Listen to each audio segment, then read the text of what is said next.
Hello everyone, welcome to my TikTok on how to communicate with someone in a workplace.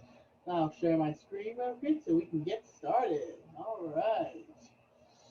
How to communicate with someone in a workplace. Empowering frontline employees through digital enablement. Make sure you are communicating with them through technology or speaking with them, and make sure that they know what they need to be doing and what they need to be doing for their job.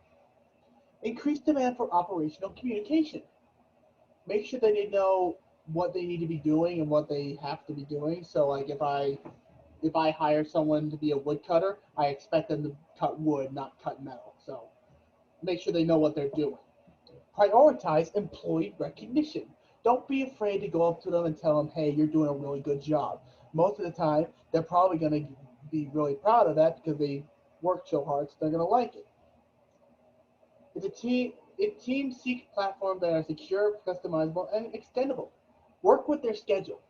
If they have a weird schedule that's hard to work with it. Tell them they have, you can work with them, and if you can do that, they might be willing to work with you.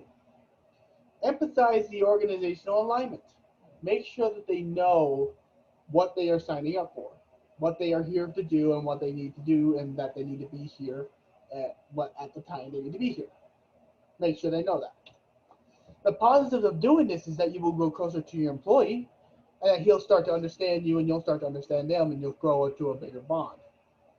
They will trust you more. That's a great thing. You always want to build trust with your employees so that they can know what you need from them. You will get a great employee that you can depend on. Great dependable employees are so hard to find these days because everyone's just not dependable. They'll be late. They'll not show up on time. It's good to have those because you always want one of those. They are willing to work for you, and they will understand if you make a mistake. If you schedule on the wrong day and you make a mistake, you're human. It's going to happen. So they will be willing to work with you, and they'll understand. You will get a friend.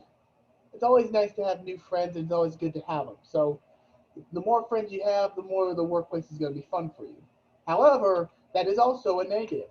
The negative is that if you get a friend, my say for myself is that a workplace should be for work, not to hang out. So you got to really emphasize, hey, we're friends outside of workplace, but we're not friends here right now. All right, you got to emphasize that. They will start, and if this happens, they will start missing days, and they'll become unreliable because they got too comfortable, and they are starting to just because they know they can get away with it because they're your friends. And as I said, they might get too comfortable. That's a bad thing. You can't have them too comfortable with you because otherwise they're going to start pushing around their boundaries and they're going to start questioning your authority. That's something you can't have, and they won't fly. They'll also start disrespecting you. You did all this stuff for them, but guess what? They're going to disrespect you. If anything, you need to communicate to them and say, hey, I've done all this for you. Why aren't you showing me respect? Talk to them. Tell them, hey, I'm mad at you. They will get the picture. Someone actually did an experiment with this called "Just Because I Like You Affected the Leadership Members Like On Workplace Deviance." It was by Luo Zio Wang. And basically, what it is this is a ILP, they implement the leadership of prior, prototype. Oh my gosh. Implemented, and this is the IFP, and this is the LMX. Basically, this is the one that the boss put into a leadership. This is the one that the coworkers put into a leadership, and this is the one that just got exchanged from a different district to be being a leader. And as you can see, the leaders tried to keep it together, but they have their own things, so they can't really keep it going. But as you can see, the ILP actually started really strong and just started to work with him. But as you can see, no one liked to work with him because he was so strict and he had to work. So they decided on the third test, they decided to get rid of him because no one wanted to work with him, and they just kept on downgrading him. And so they actually kept the IFP, and he started off good, but then he drastically went down, and then they got rid of him. But the one that stayed the longest was the LMX, the one that no one liked, the coworkers didn't want, and he didn't do as well, but he didn't do bad as the workplace deviants, which they did horribly because they were way understated because they were in the negatives.